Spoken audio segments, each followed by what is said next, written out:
Are you looking forward to the Assassin's Creed Universes Beyond set? It's definitely not for everyone, but there's a lot that folks are ignoring about the set that they may regret. First of all, there are great reprints. The first time reprints of cards like Temporal Trespass, Cover of Darkness, and Reconnaissance has brought the cost of those cards from $50 down to $4 in some cases, meaning we can finally get our hands on a few copies on the cheap. Not to mention, Sword of Feast and Famine, consistently over $40, is going to be much more readily available in this small size set, no matter how many folks choose to open or avoid it. Those are all wins for us as Commander players, but we've also got a bunch of new legends to keep our eyes open for. 37 in total. Now, I'm not an Assassin's Creed fan, so I'm going to ignore the context of these characters and look at them just mechanically. But with that being said, which are the best Assassin's Creed commanders to build around, or to include in the 99?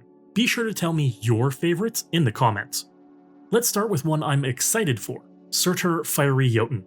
This mono-red giant god warrior is a 5-mana 5/5 that reads Trample. Whenever you cast a historic spell, Surtur deals 3 damage to any target.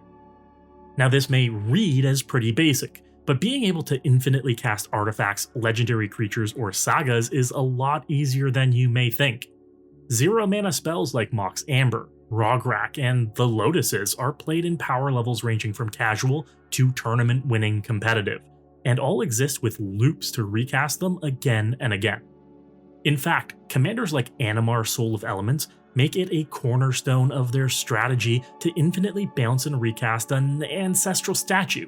Adding in Surtur to existing decks like this could be another path to victory very easily. A mono-red deck could do the same thing if you can reduce the casting cost of artifacts by 4 with a Cloud Key or a Foundry Inspector or a Joyra's Familiar, and that's an easy enough loop to take out a whole table. Beyond that, combining Surtur with a Cloudstone Curio and a Rograk and any other 0-mana value non-artifact permanent, like a Kobold, would be an easy path to victory, with Surtur being the highest mana value part of the combo. But this is a world where Godo Bandit Warlord is a CEDH deck, so don't be scared of 5 mana.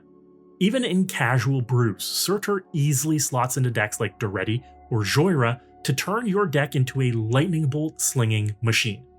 Now, staying on the mono-red train is Alexios Deimos of Cosmos. This 4-mana 4/4 human berserker reads, Alexios Deimos of Cosmos attacks each turn if able, can't be sacrificed, and can't attack its owner. At the beginning of each player's upkeep, that player gains control of Alexios, untaps it, puts a +1/+1 counter on it, and it gains haste until end of turn. Does this look familiar to anyone? It is very similar to Slicer Hired Muscle or Karn the Betrayer, both featured in very aggro decks that are powerful enough to disrupt competitive metagames. You see, it turns out rushing out an attacker that creates a clock on life totals is very good. And in a format where attackers are unexpected and most creatures are utility, a turn cycle where a 5/5 attacks, then a 6/6 attacks, then a 7/7 attacks, it can do some work to take a player out very quickly, especially when players are very lax with life totals to begin with. Coming with its own built-in assault suit can be fantastic, and before everyone says, but it dies to removal, keep in mind that competitive formats play very little removal to focus on straightforward victories. In a more casual format, it's easy to suit up an Alexios with a Lightning Grease and go to town, only hoping someone has a Death Touch blocker to take him out, because you won't be playing a bigger creature than a rampaging Alexios, of course. Being that Alexios comes down a turn sooner than Slicer, I would expect this to be the new go-to from an aggressive competitive deck. Now onto another personal favorite, it's Aveline de Grandpré. This is a sneaky Golgari legend thanks to that disguise ability, but she's a 4-mana 3/3 human assassin that says Death Touch. Whenever a creature you control with Death Touch deals combat damage to a player, put that many +1/+1 counters on that creature, and Disguise of a black and a green. Disguise is the new morph adjacent mechanic for Murders at Karlov Manor that says you may cast this card face down for 3 generic mana, as a 2/2 creature with Ward 2.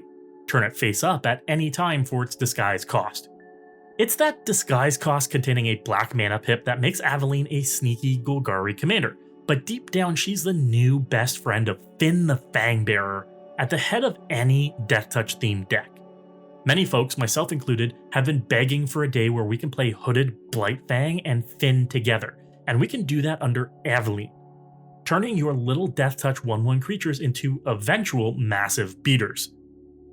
Ever seen an opponent lose to combat damage from a Fang of Shigeki or a Moss Viper or an Heir of the Wilds? You will under Aveline. Having built and played a Finn the Fangbearer deck for quite a while, the biggest weakness is longevity. If you can't get those poison counters on each opponent quick enough, you peter out fast. But with Aveline, even if she's eventually removed, your little Death Touch creatures won't be so little anymore. Combine small death-touching rats and spiders with equipment like Fire Shrieker, Loxodon Warhammer, or Bloodforged Battle Axe, and they won't be small creatures for long. But larger team pump effects like Beastmaster's Ascension get you significantly more reach out of your team of little Death Touchers.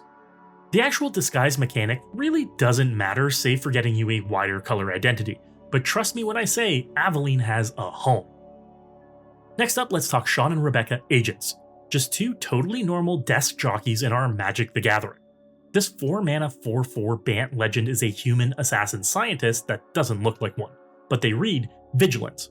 When Sean and Rebecca Agents enters the battlefield, search your graveyard, hand, and library for a card named the Animus and put it onto the battlefield, then shuffle. Tap, add a colorless mana. When you do, mill 2 cards.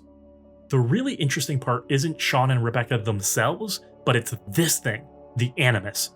They fetch this 2-mana legendary artifact directly into play, which says the following. At the beginning of your end step, exile up to 1 target legendary creature from any graveyard with a memory counter on it. Tap. Until your next turn, target legendary creature you control becomes a copy of target creature card in exile with a memory counter on it. Activate only as a sorcery. And this opens up all sorts of interesting applications, because while Sean and Rebecca can help fuel the Animus from your graveyard, the exile effect can exile from any graveyard, meaning you could be helping to cheat out some much bigger, much wilder legends from anyone's yard. This fits very nicely in legendary themed decks like Jodah the Unifier, but can do a lot of wild stuff in any mill themed deck for everyone's fun and profit. Being able to turn Sean and Rebecca into an Arcanus the Omnipotent seems fun, but being able to turn them into a Shorikai Genesis Engine or an Urza Lord High Artificer seems pretty okay too. Now, you won't get any enters the battlefield effects from your legends diving into the Animus, but that's where the best of the best triggered abilities or static effects really shine. Being another copy of Kinnan Bonder Prodigy, or Lathiel Bounteous Dawn, or Grand Arbiter Augustin all seems like a fine place to be at, because if your opponents remove your best legends, your other legendary creatures can always cosplay as them for a little while. In my opinion, anything that fetches another card directly into play is good, and helps your engine run that much smoother. These two may look like accountants, but they'll fight as well as the baddest fantasy creature you can dig up. Lastly, I want to talk the Capitoline Triad, a 10-mana God Artificer. This colorless 7/7 reads, this spell costs 1 less for each artifact, legendary, or saga card in your graveyard, meaning, yes, it can cost 0 mana. And it has this activated ability. Exile any number of historic cards from your graveyard with total mana value of 30 or greater. You get an emblem with creatures you control have base power and toughness 9/9. One of the very few instances of a non-planeswalker being able to grant an emblem, the Capitoline Triad is incredibly interesting to me. While there's a lot of competition at the head of a colorless deck, they certainly make an argument for a spot at the table. Being able to be free is wacky, and if they're your commander, then the more and more historic cards you have in your graveyard can discount even their commander tax too. Seeing as how artifact-heavy decks can easily fill up with 10 plus cards, Wheels, Gamble, Goblin Engineer all helping in red at the very least, whether it's your commander or not, this is a lot easier than you may think. And I just mentioned that legendary themed decks like Jodah the Unifier can fill their yard with legends, but so can Dahada Binder of Wills or Aragorn the Uniter. 30 mana worth of legends and artifacts may be as easy as 15 or so cards in your yard. The wild thing to me is that this is entirely colorless. It can fit in the 99 of any deck, and whether it does its thing or not, this can just be slammed down late enough in any casual game, exile a bunch of artifacts and legendaries from your yard, and overrun the table. Everything base power 9/9 is, and I can't stress this enough, insane. And that coming from an emblem means it doesn't go away. This threshold is a lot lower than you'd think, I promise. I'd personally consider putting this in any deck with a heavy artifact theme like Brea Ethereum Shaper, a heavy legendary theme like Ratadrabik of Urborg, or a heavy saga theme like Tom Bombadil. I promise you, this is going to be one of the more versatile and long-lived new cards from the set.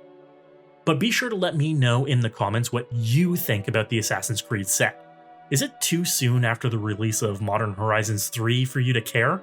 Because it certainly is for me. Be sure to check out all my brews at my sponsor, Moxfield.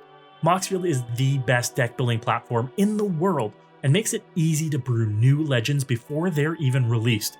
All the Assassin's Creed stuff is live there now for you to play with. While you're there, be sure to follow my profile to never miss a brew.